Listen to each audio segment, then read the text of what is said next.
तक कोई हमको बताने वाला नहीं है कि आखिर करें तो हम क्या करें। हम सभी लोग भैया इसी प्रतीक्षा में हैं। महाराज हमारे प्रातः काल ही उठ जाया करते थे, लेकिन अभी तक महाराज का कोई आदेश नहीं हुआ। इधर से मंत्री जी आ रहे हैं, हो सकता है ये महलों तक। जय हो जय हो जय हो, मंत्री जी पधार गए। क्या बात है महामंत्री जी, हम सभी लोग यही विचार कर रहे हैं आपस में, प्रातः काल होते ही हमको कोई कार्य सौंपने वाला नहीं है, आखिर हम लोग करें तो क्या करें। ठीक है, मैं देखता हूँ महल में जाकर के कि महाराज अभी तक दरबार में क्यों नहीं आए। ये महाराज की दशा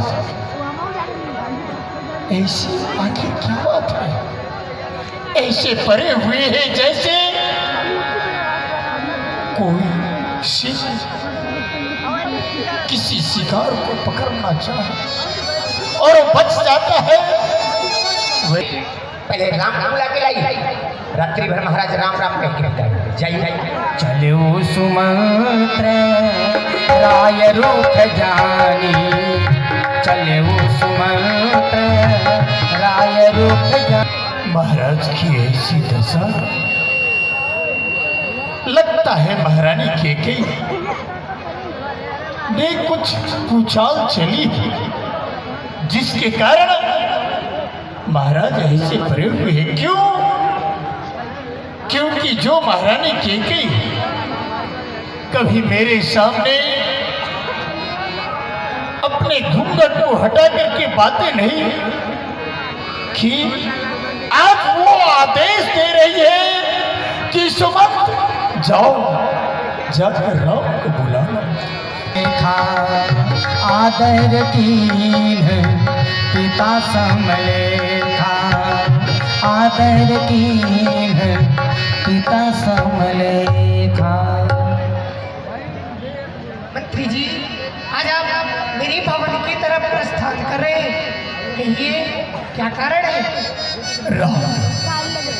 रामभद्र आपको इसी समय आपके पिताजी याद किए हैं।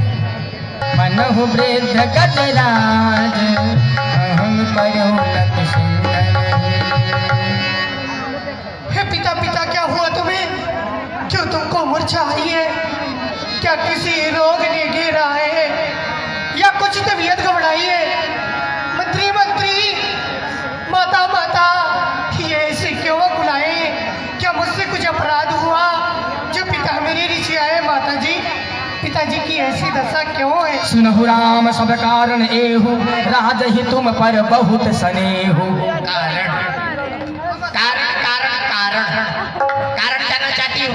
तुम क्या कारण? तुम्हारे पिता के पास मेरा दो वरदान हाथी के रूप में, जिसे मैंने अवसर पाके मांग लिया। जाने तो क्या मांगा? पहली वरदान में भरत अयोध्या का राज, और दूसरे वरदान में तुम्हारे लिए 14 वर्ष का वनवास।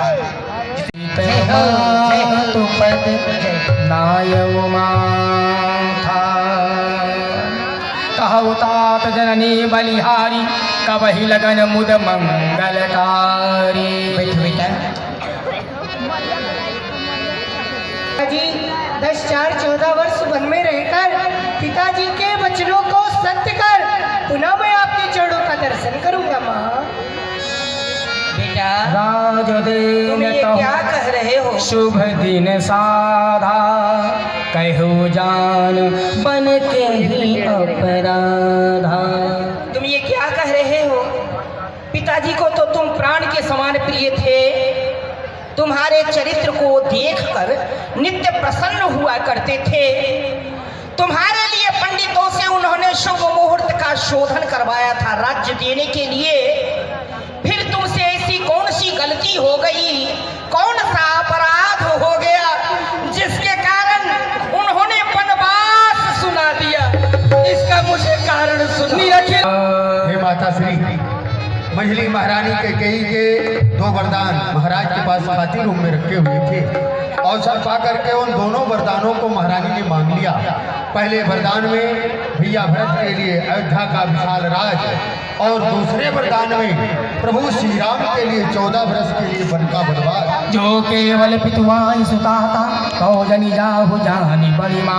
आपके पास जब तक तुम यहाँ रहोगी तब तक तुम्हारे पिता का स्नेह और भी बढ़ता रहेगा। इसलिए ये मुनियों का पटभूषण तुम्हारे सामने पड़ा है, इसे उठाकर बन जाना हो तो बन जाओ, या अयोध्या का राज करो। राम तुरत मुनि कहे महाराज। अरे भैया ये देखिए, ये अयोध्या नरेश महाराज चक्रवर्ती चक्रचूड़ामणि महाराज दशरथ के पुत्र हैं। इनका नाम राम है और इनके छोटे भाई भी साथ में आए हुए हैं। ये सब गंगा के उस पार जाना चाहते हैं। और तुम बात कर लो भैया केवट, इन्हें गंगा के उस पार जाना है। क्या कह रहे हैं महाराज?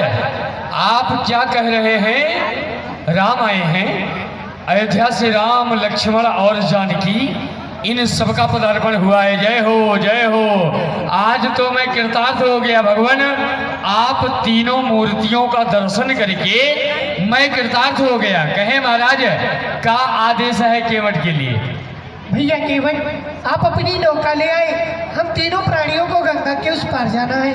केवट पार लगाता है और